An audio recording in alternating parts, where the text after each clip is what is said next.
Bonjour, Jessica Fréchette. Et Carrie Laprise. Bienvenue au refuge Filles des Bois. Donc oui, la Fondation Filles des Bois, on veut vous annoncer que bientôt, on parle du 1er décembre, nous allons faire une grande ouverture. Youpi! Donc oui, on va ouvrir nos portes pour que vous puissiez venir nous visiter ce dimanche, le 1er décembre, pour connaître l'endroit, pour connaître nos loups, pour savoir qui qu'on est aussi. Fait que, moi, je vous invite de venir avec nous le 1er décembre. Visiter notre refuge qui ouvre ses portes cette année. Ça va être la première fois qu'on part de nos propres ailes, puisqu'on a déjà travaillé auparavant ailleurs. Puis là, on veut vraiment partir de notre propre entreprise à nous. Puis vous allez voir, si vous venez visiter, c'est vraiment différent. Ça va beaucoup plus avec le bien-être des animaux, puis avec leur confort. C'est avant tout leur confort qu'on veut. Le bien-être, le confort et beaucoup de stimulation. Donc, la raison pourquoi on voit plein de citrouilles, bon, on s'entend qu'on est l'automne, on a eu le temps de la citrouille et j'ai découvert qu'au travers de tout ça, que le loup adorait la citrouille, donc je me suis permis d'en donner encore cette semaine, c'est pour ça qu'on voit de la citrouille.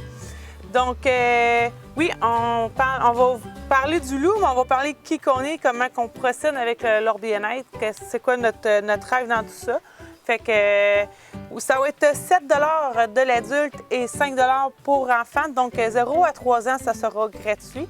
De 3 ans à 10 ans, ça sera à 5 $. Puis de 10 ans à adulte, ça sera 7 $. En fait, ces sous-là seront pour continuer au bien-être des animaux et ou pour les orphelins qu'on recevra ce printemps. Donc, je vous souhaite bienvenue à tout le monde. D'ailleurs, vous pouvez continuer à nous suivre sur notre page Facebook de la Fondation Filles des Bois, qui est annexée à notre refuge. Puis, en fait, vous pouvez aussi suivre tous les événements qu'on va faire dernièrement, puis dans le futur, là, tous ceux-là qu'on va mettre ensemble pour pouvoir justement ramasser des dons et pouvoir continuer à payer toute la nourriture pour les animaux qu'on a au refuge. C'est sûr que pour le moment, on n'a pas full d'animaux, mais on commence, puis il y a un début pour tout. Puis les animaux, là, c'est pas ça qui manque. Il y en a partout qui ont besoin de maisons, que ce soit les animaux de refuge, les animaux de zoo, des animaux de la forêt qui ont besoin de notre aide. Fait que c'est tout le temps, en fait, on a tout le temps besoin d'avoir de l'espace. Fait que là, on a un enclos de fête, puis il est fait comme qu'on aime.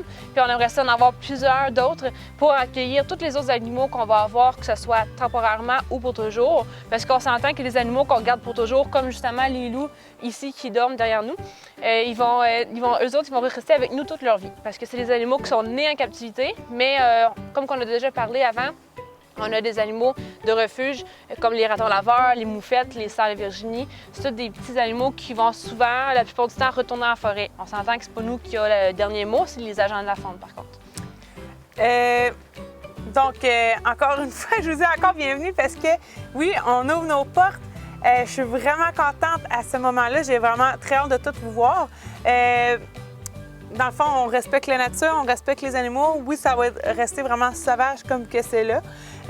Quand on dit de suivre nos prochains événements, le prochain événement qu'on a, c'est le 26 et le 27 octobre à Québec. C'est sur le boulevard Wilfred, si on me souvient bien.